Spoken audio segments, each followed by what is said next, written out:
Good evening and welcome once again to another program of Issues in the News, where we discuss the important events that would have taken place in Guyana over the past week or so. And as is the norm, we have a packed agenda of issues to discuss. I want to begin by welcoming all of our television viewers who are joining us from region number 5. Welcome to another program of Issues in the News. As we cross the Berbice River, permit me to welcome the Region 6 residents who are joining us on television as well, along the east bank of the Berbice River, New Amsterdam, Kanji, along the Quarantine Coast, and all the way to Oriala and Siparuta. Welcome to another program of Issues in the News.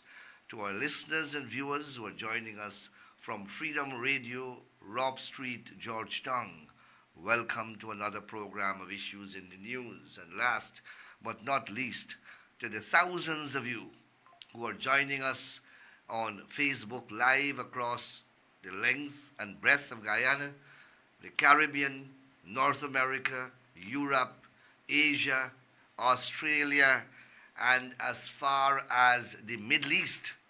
Welcome to another program of Issues in the News. Lily Prasad, Pam Singh, Chade Dwarka Prasad, Charles Guraya,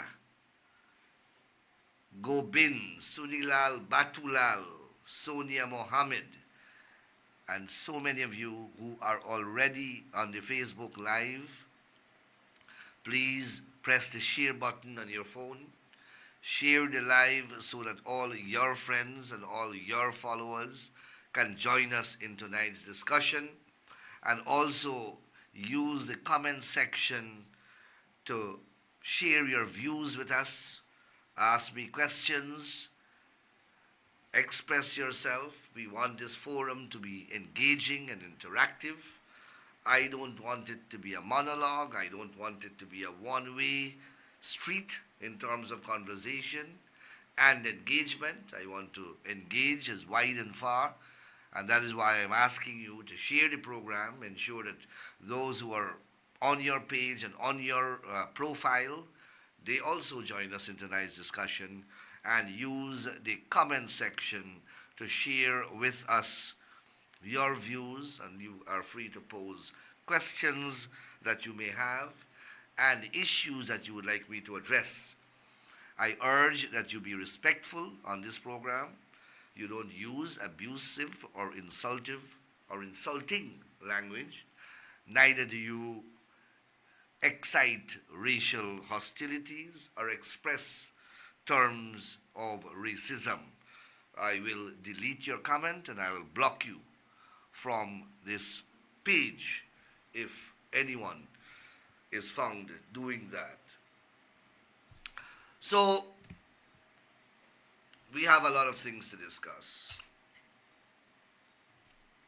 The country is still gripped in grief and in shock in relation to the tragic death of Adriana, the young girl from Tushin.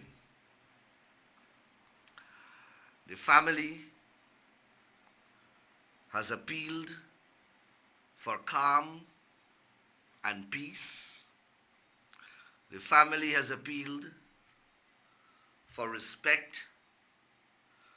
The family has appealed for persons to respect the process, the funeral process, and allow the funeral to be conducted in dignity. They have appealed for persons not to use the occasion to cause violence and to beat and to cause chaos and confusion. The family said that against the backdrop of what transpired, resulting directly from the tragic death of this young lady. It is now a fact of public notoriety that the death of this young lady has been hijacked by political elements and other rogue elements in society, falling prey to messages and signals, subliminal, expressive, and by implication emanating from politicians and acting upon the reckless encouragements of those politicians, some of them here in Guyana, some of them using the social media platforms from other parts of the world, and encouraging violence, encouraging mayhem, encouraging chaos, encouraging burning and looting, and their encouragements bore fruit. And we saw a manifestation of violence and burning, looting, violent destruction of property, mayhem across the public roadways of our country, inconveniencing tens of thousands of people. Fire lit along the public roadways.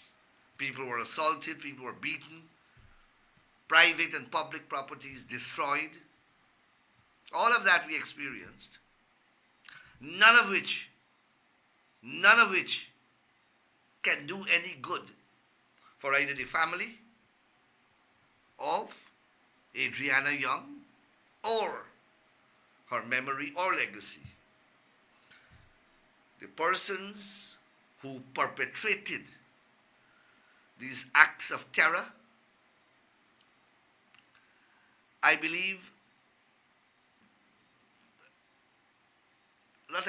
know, they don't care anything about this young lady. They don't care anything about this family. They saw an opportunity. The intellectual authors and the executioners, they saw an opportunity. The intellectual authors obviously using suave, using prevarications, and using emotional strategies, expressed their pain and their anguish and their sympathies, while on the other hand, they were quietly and strategically unleashing a plan for the mayhem and the terrorism to which I am referring. And that is what we saw. And that is what we witnessed, and that is what we endured as a nation.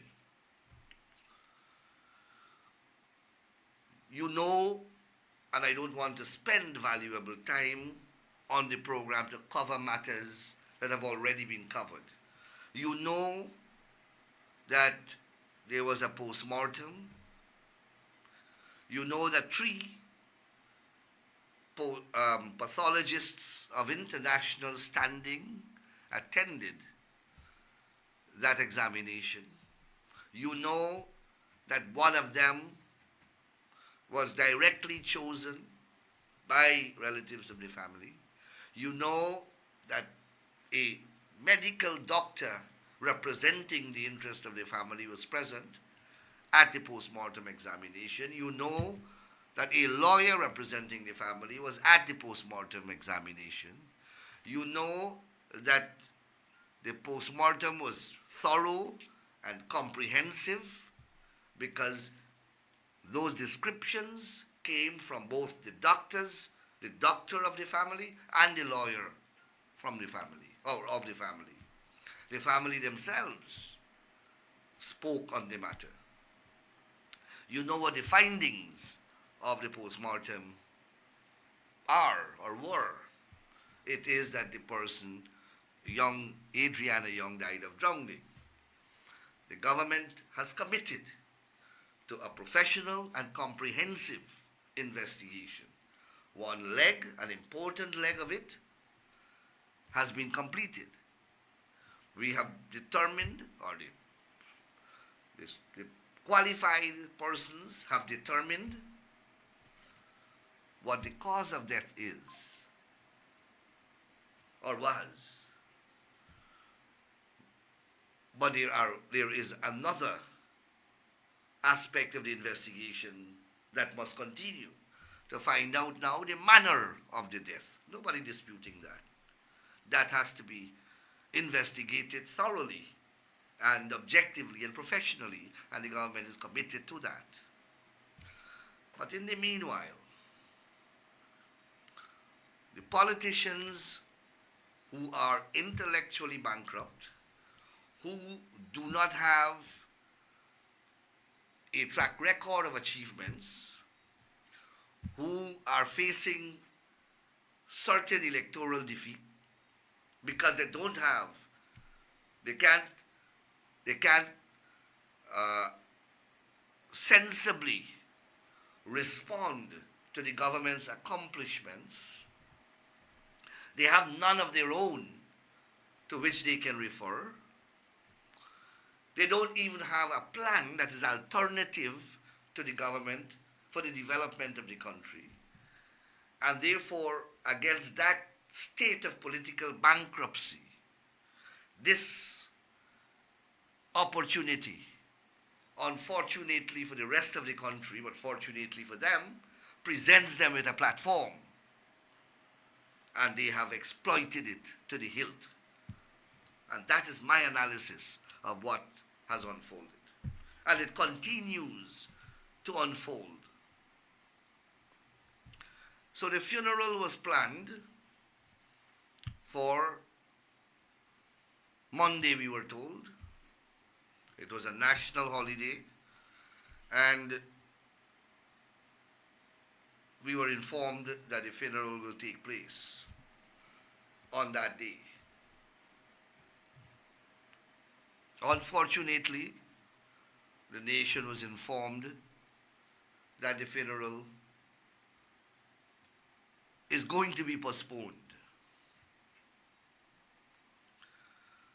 But before that public announcement came from the family, we saw we saw many things were taking place in the public domain and away from the public eye. There were a lot of underground work being done, undercurrents being done, a lot of planning, a lot of strategizing among the same intellectual authors. They started to doubt the forensic examination that everyone accepted. They started to question that. I am told that they tried to bring in a fourth pathologist from the Caribbean, and in fact, the man may have come here, I'm not sure, but it would appear, based upon what I have read in the public domain, the family shut down that and then issued this appeal for calm and peace at the funeral. So they were working assiduously. They were working assiduously to destabilize the stability that had returned after the fiery night of last Monday and Tuesday. They were not content.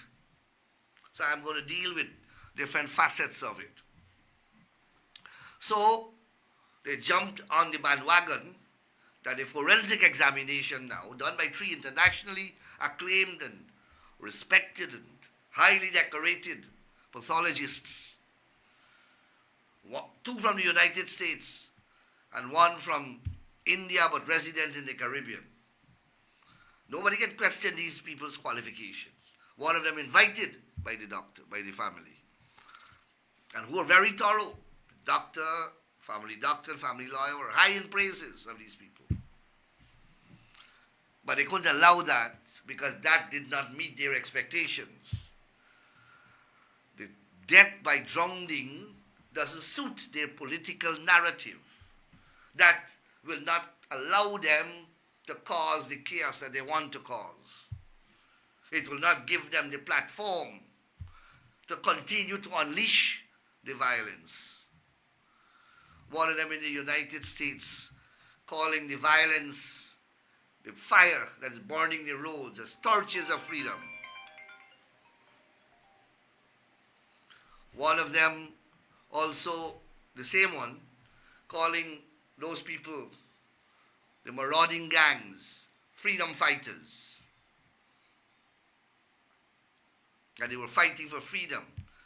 And he said that the victims must take what they get in their behind.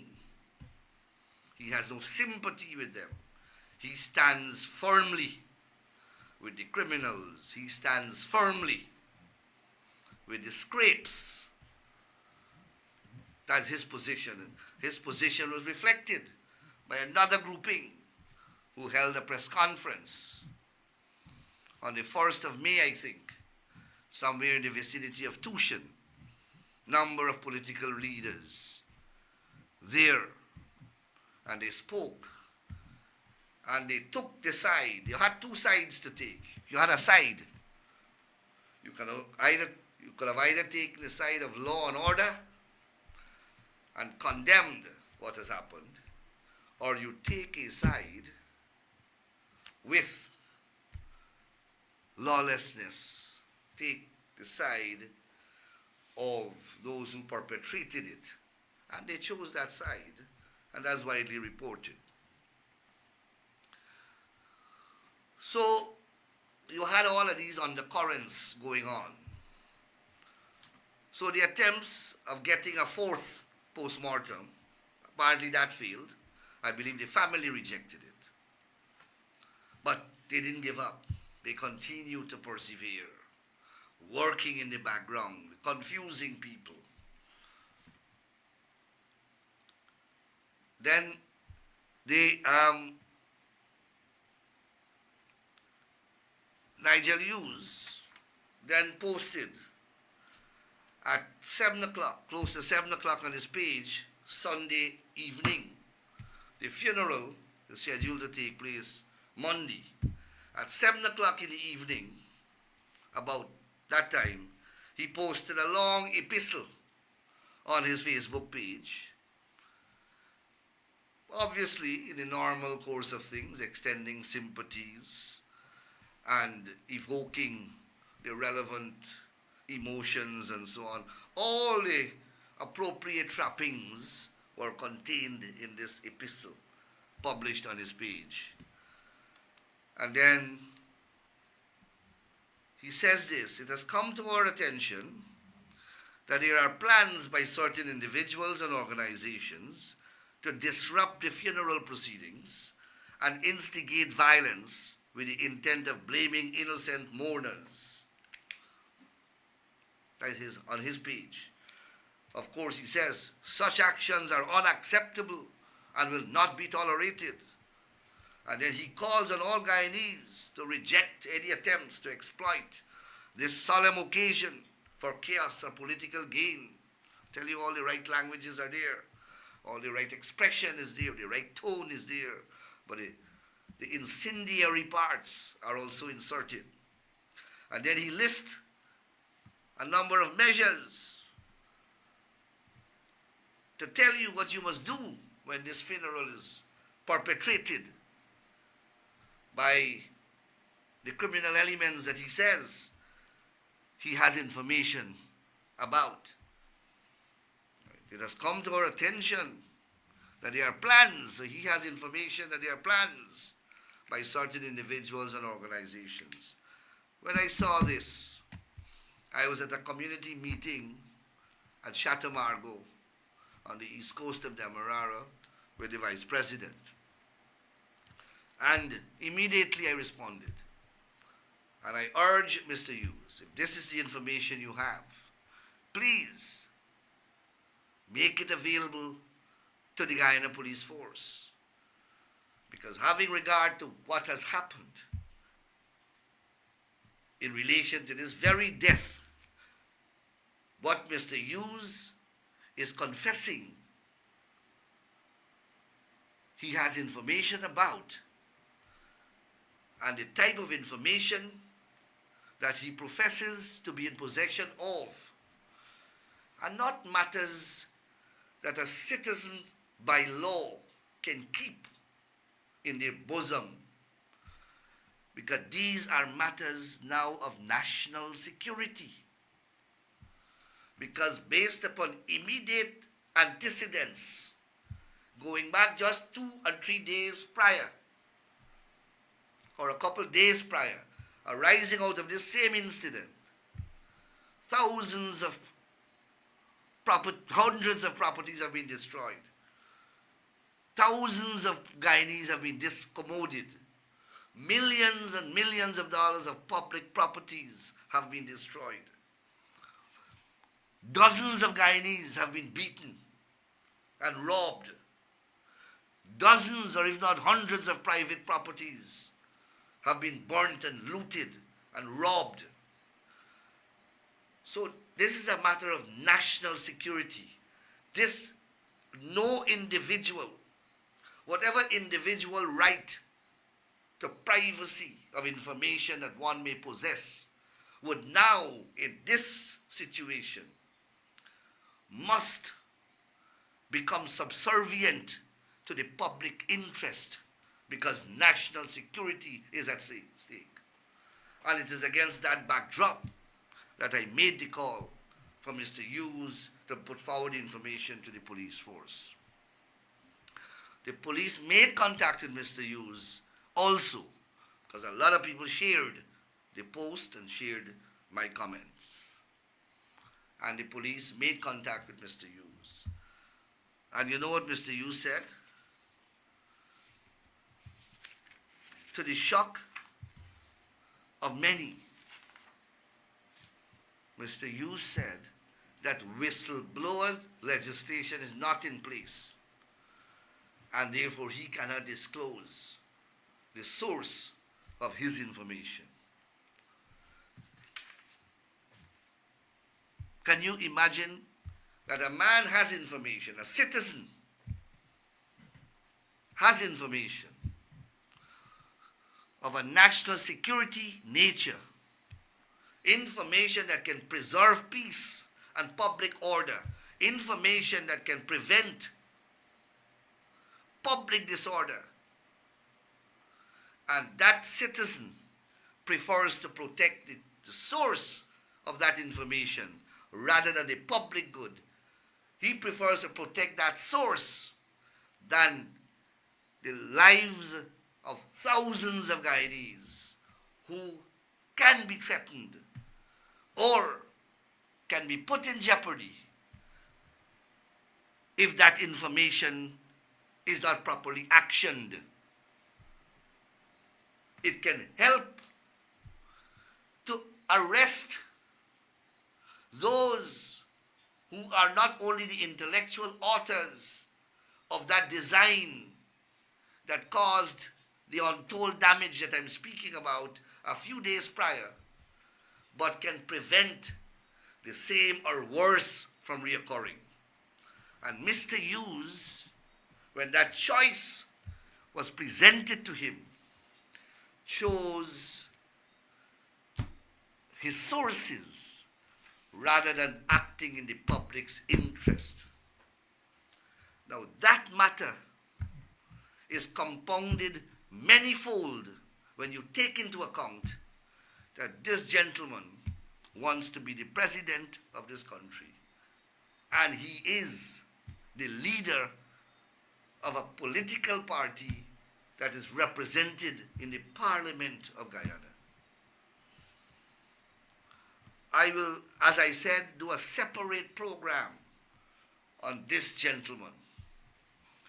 But that, again, the same way he chose ExxonMobil and his own pecuniary interests over the public good and Guyanese,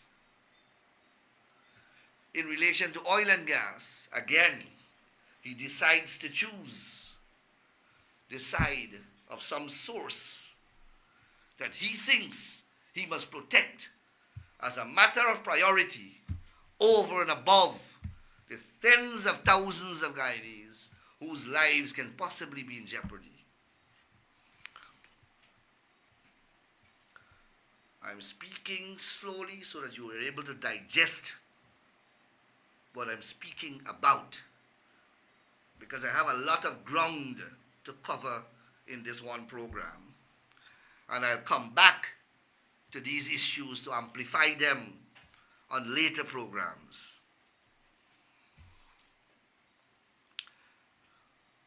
Not unsurprising, we heard a few hours later that the funeral was postponed, or is being postponed. Not unsurprising. Then the nation is recovering from that news, we are met with another bizarre disclosure of an audio recording which purports to come from a person who said that she, it's a female voice, was in the room where the forensic examination took place, and she disagrees with the forensic examination. She says she was put there by Dr. Frank Anthony, the Minister of Health, and she, who we learned later to be not even a nurse, but a nurse aide or nurse assistant, she saw it fit to contradict the thorough and comprehensive forensic examination done by 3 distinguished and internationally acclaimed pathologists, and disputes their findings, and she is a nurse aide, a nursing assistant, not even a nurse.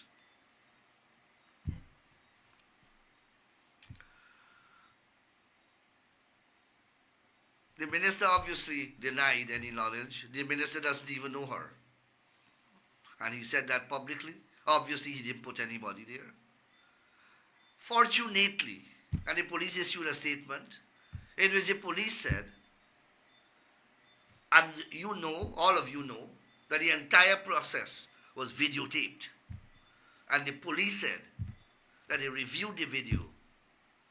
And either this woman is a ghost, or she was not there. The doctor who represented the family was contacted by the police, and he said that she was not there. The lawyer who was representing the family, who was present in the room, also said that she was not there when he was contacted by the police. Journalists who videoed the people who went into the room and videoed who came out of the room, and apparently there are images on the social media and in the public domain of who those persons are. Those journalists have confirmed, obviously having examined their images, that this woman was not in the room. She is now in police custody, helping the police with the investigations. Now, you will note that she surrendered herself into custody, I think, today, during the course of today. No, yes, I think it was today or late last night, I can't remember. And you can guess which lawyer took her into custody. It's in the public domain. A lawyer from Hughes, Fields and Stobie, of all the law firms in the country, a lawyer who happens to be in the employ of Hughes, Fields and Stobie. I am not drawing any inferences. I am putting the facts out there. And you are intelligent people. You can come to your own conclusion.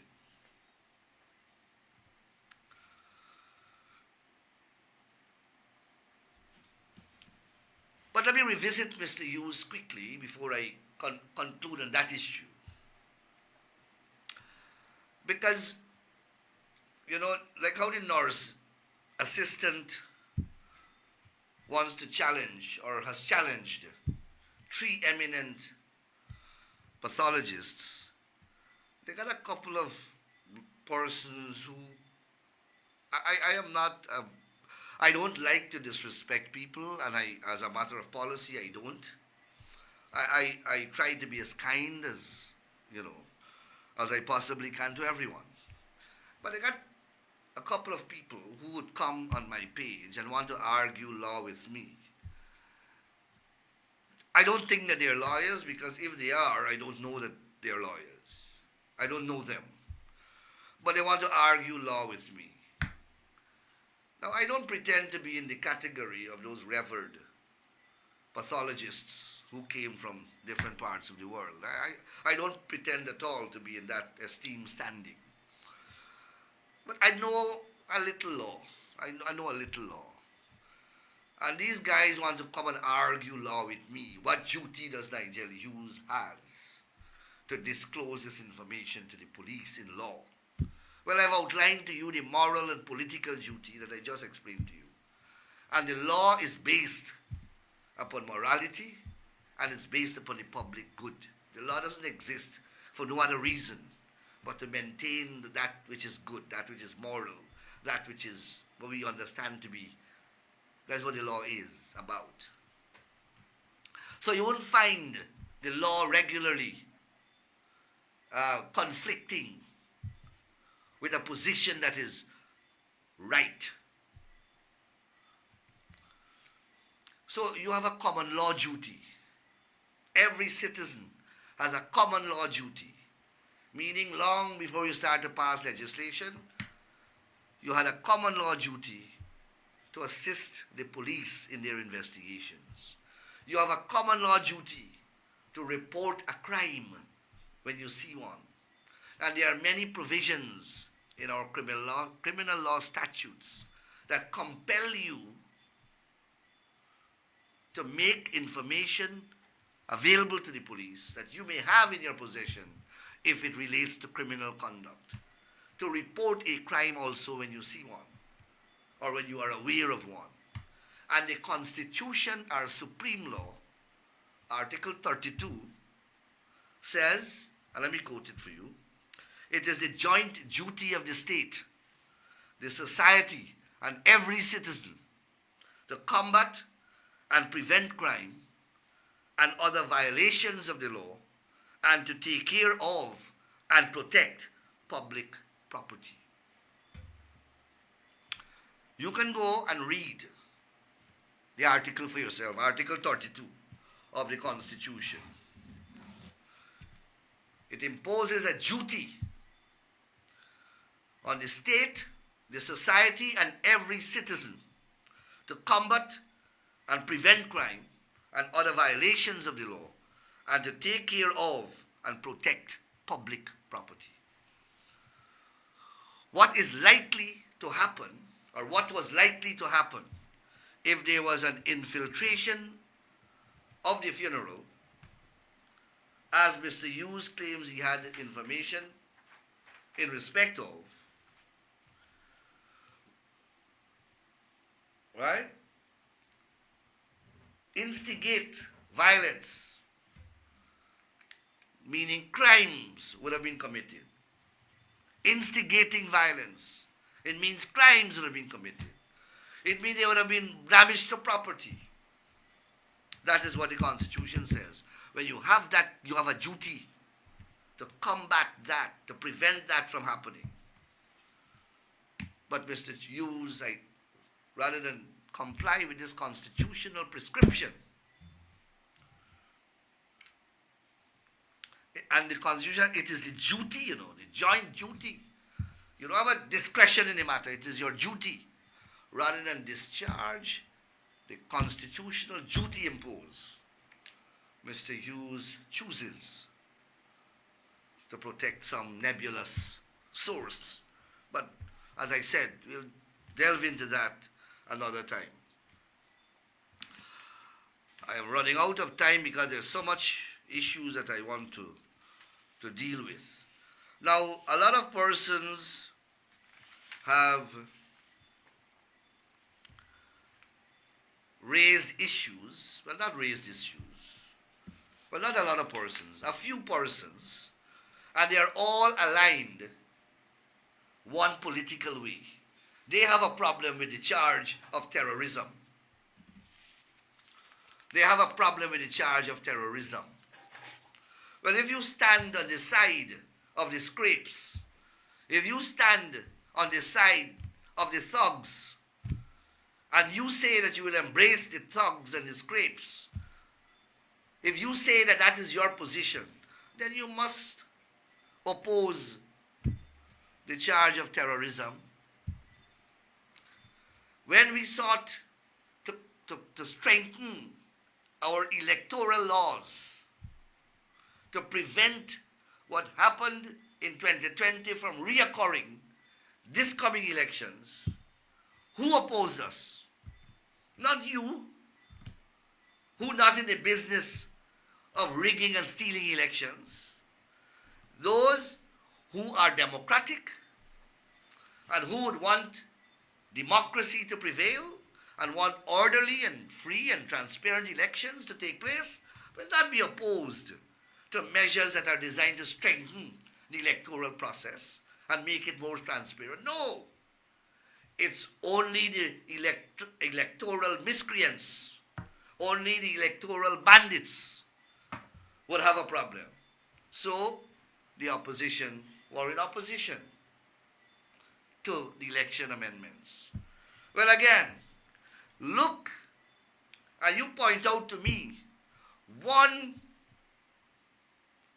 Guyanese of stature outside of the political realm who have been critical of the charge, and you will not find one. They are saying that this is not terrorism. Well, my friend, since 2002, we amended our law to include in the law, in the Criminal Law Offences Act, a terrorist act and make it an offense since 2002. And I went back into the Hansard and I looked at the speeches, great speeches by those who presented the bill. And it was intended in 2002 to address the very type of issues, the very type of factual situations that we have seen unfolding as a result of this tragedy. In 2002, there was rampant burning and looting of business premises across the country, in particular in Georgetown. There was burning of the roadways with tires and other materials, and the beating and robbing of commuters, the murder of commuters, the murder of businessmen in 2002. It was the crime wave at its worst. And the government could not have stood idly by. And they put that amendment to the Parliament, and the Parliament passed it. And that amendment was intended to deal with the very type of situation that we saw. The Chinese supermarkets that were being invaded and burnt and looted. the public roads of the country where people were being beaten and robbed. Even the vagrants, the other private properties and state properties that are being defaced and desecrated and burnt and damaged. That is exactly what I saw. That's what you saw. So our parliament, since 2002, passed an amendment to capture that, to deal with that very unfolding type of events. And it was appropriately used, in my respectful view, to charge those who attempted to rain terror across this land. And let me tell you, let me read what it says. I cut out just for the benefit of you. It's a long section, so I trimmed the unnecessary parts. And tell me if this is not what happened, if this charge is not appropriate. Whoever, with intent to strike terror in the people or any section of the people, does any act or thing by any means whatsoever in such a manner as to cause or likely to cause death of or injuries to any person or persons, or loss of or damage to or destruction of property, commits a terrorist act. Which part of this here is excessive? Whosoever with the intent to strike terror in people, when you light the road afire and you robbing everybody that passing the road, when you go in people's supermarket and you rob everybody in the supermarket and the supermarket itself, when you got cutlass walking on the road and you chopping vagrants on the road, what you intend to do if not to strike terror in people? In such a manner as to cause or likely to cause death of or injuries to any persons. What you intend to do if you're not intending to kill or to cause injuries to persons or loss or damage or destruction of property. Once you do those things, the law says that you have committed a terrorist act. Now let us go to define what is terror. Because they say anyone, the law says anyone who, with the intent to strike terror. Let us go to your ordinary dictionary, your English dictionary rather, to get the ordinary grammatical meaning of the word to strike, terror. Well, I've checked the Cambridge dictionary. You may have the Oxford dictionary. You may have Collins dictionary. Use the Google dictionary on your phone. And you will see terror is defined as 1. Extreme fear or state of fear. Extreme fear or a state of fear. When those people can't go home and when the road is lit.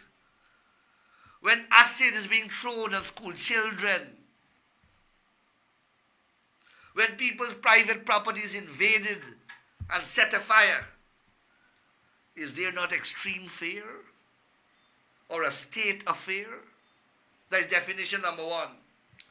Definition number 2, intense or overwhelming fear.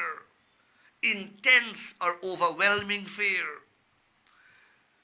You go and ask the people who are the victims. Ask the people who are in the roadways, on the roadways, in the lines, in the properties that are being robbed. Ask them if they didn't experience intense and overwhelming fear. And the third definition, violent actions or threats designed to cause fear among ordinary people. Violent actions or threats designed to cause fear among ordinary people. Were they not violent actions? Were they not threats? Were they not designed to cause fear among ordinary people? I didn't see any big shot politician there. I saw the ordinary people that were the subject of fear, subject of terror. People, I was on the road until 2 o'clock or 3 o'clock in the morning. I was on Annandale Public Road, where persons couldn't pass because between Annandale and Buxton, they lit the road afire.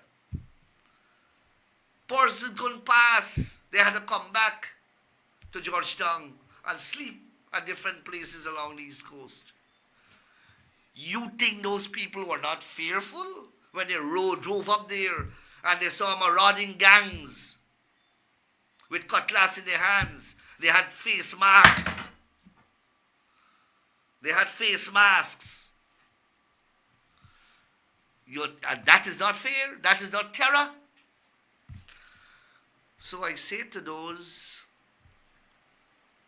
who say that this is the wrong charge, I say to them, we couldn't find a better charge. There could not have been a more appropriate charge. But I want to share something with you that I got from the Caribbean. Now, I got to hurry up because time is running out. Now, you know that at the Caribbean level, we are dealing with criminal violence, which at the level of CARICOM's leadership, at the leadership level of CARICOM, they have deemed it a public health hazard. They have deemed it that it's endemic in the Caribbean. Gang violence and all the other things. And they have set up different committees to look at various measures to address the issue of violent crimes in the Caribbean. And one of the subcommittees established by CARICOM, and I have the document here, I can release it to the press. It is a meeting, it's a subcommittee set up at the 48th regular meeting of the Conference of Heads. I had the privilege of attending a couple of these meetings. And they've already generated a preliminary report. And I want to read what the report says. The report says member states across CARICOM are experiencing an escalation of indiscriminate, reckless shootings and acts of violence being committed in public spaces, where innocent bystanders, including women and children, are caught in gunfire and fatally injured. A draft paper has been prepared which provides options for the consideration of CARICOM member states on how to effectively legislate to designate certain indiscriminate acts of violence and criminality committed in public space as acts of terror and efficiently bring to justice the perpetrator of such acts of terror. The paper proposes two options which are based on the practice of Commonwealth jurisdictions. One, to incorporate the crime within the definition of terrorist act under existing terrorism legislation, or other legislation, or to develop new legislation for standard crimes that deal with terrorist actions. At the CARICOM level, they are now going to do what we did in 2002. We are 22 years or more ahead of CARICOM on this matter. Because we have inserted, since 2002, into our criminal law legislation, a provision that deals with terrorist act in public places. That is what the CARICOM is now moving into. We are 22 years ahead of them. So those who are saying that this is the wrong charge, I say to you that CARICOM is emulating Guyana in this regard. And we are proud to lead by example on this matter, as we are leading on so many fronts in the Caribbean and elsewhere.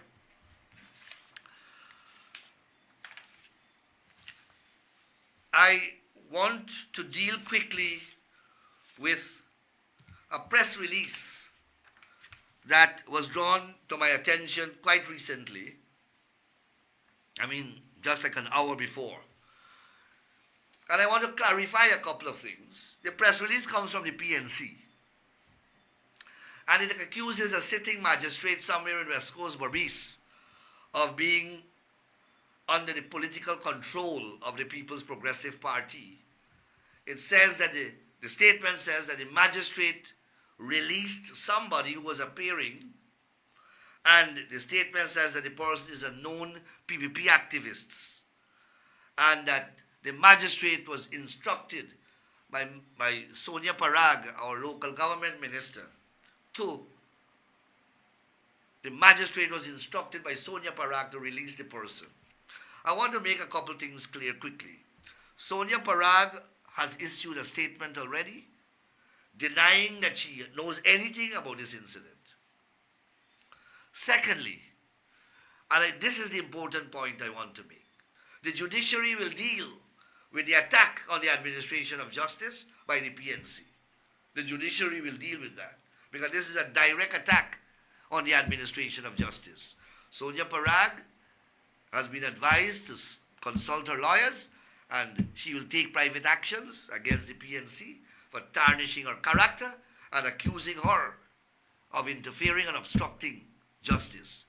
But what this press release creates the impression, the press release creates the impression that this person on whose behalf Sonia Parag is alleged to have intervened for was charged with this terrorist offense and the magistrate granted him bail. That is not so. My inquiries have revealed that this person was charged since sometime, but over 2 years ago, with some assault case, some assault charge. But they wrote the news article in such a way that they said that the magistrate has remanded 2 persons on terrorism charge, but granted bail to the PPP person. This person that they're referring to was not charged with any terrorism offense. This person was charged with assault, a highly bailable offense that occurred some 2 years ago, but just happened to be in court the day that the 2 persons, or how many persons were charged with terrorism, appeared before the said magistrate. So I just want to clarify that. Sonia Parag has issued a detailed statement on which she has set out her position on this matter. But I just wanted to clarify, lest it be confused, that this person was charged with terrorism offenses and the magistrate put the person on bail. That is not so. The charge here was one of assault, I'm told, and it arose out of an incident that happened 2 years ago. So there is no connection between this person and the terrorism charge or charges, and no connection between this person and the events that led to the terrorism charge. And Sonia Parag has said publicly, and she has issued a statement, that there is no connection between her and the allegations. She has denied absolutely the allegations that they're making against her. She doesn't know this magistrate, never spoke to this magistrate, and she is suing them. You see, as we come down to election time, as we get closer to elections, we will have more and more of these statements and these reckless outbursts coming. We'll have more and more of them. And we have to reply, or else we will be overwhelmed by them. They have a couple of people who want turmoil in this country. Obviously, the one in Arizona, I am convinced, is completely insane. Is insane. I don't listen to these people, but I suppose as Attorney General, people send me clips with all these lunatics shouting and screaming at the top of their voices. Someone sent me a clip where this Arizona man he is calling for thousands of persons like this nurse assistant to come out and spread the type of rumor that she's spreading. He doesn't care whether they lie or whether they say the truth. This man is responsible largely for many of the people in the lockups, you know. He is singularly responsible for them. He is encouraging them to do these things, and we'll have to look at him differently. The state, the authorized state agencies will have to review what he's saying. But the point I want to tell Guyanese is that he lives in the comfort of the United States, you know. He doesn't live here. So when he finishes ranting, his rantings, his inane rantings, when he finishes them and he exhausts himself, because the man, he enjoys this thing. I look at him and, you know, as people are being beaten, he gets orgasmic. He enjoys this thing at a different level. You could see glee in his eyes and in his voice. He gets totally excited, an excitement of a different type when these things happen. When he finishes, he gone to sleep. He goes to work next day wherever he works, and he comes back. He's totally unaffected by what goes on here. On the other hand, the people who he's preaching to got to go to jail. They got to deal with all the problems that he's encouraging them to do, while he continues his life in the United States. He breaks for an hour. He does whatever he does on the Facebook there, excites himself all over again,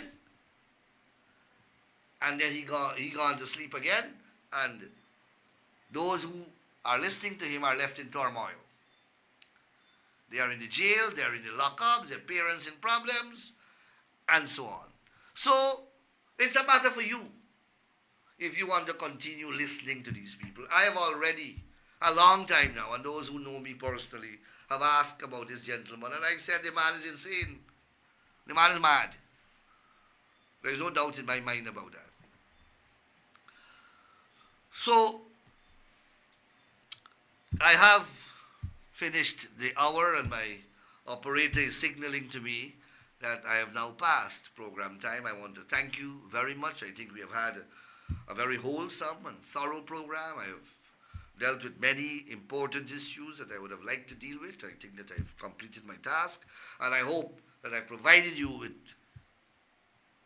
some information. And as I said, I try to make this program educational. We need to educate each other. And to bring to fore a lot of issues that are being swept under the carpet. So that's what this program is about. It's about education. It's about public information. I want to thank you very much for being with me over the last hour or so. And I will see you next week when we resume our discussion. In the meanwhile, please enjoy the rest of your evening. Take care. Enjoy the rest of the week. And may God bless you. Thank you.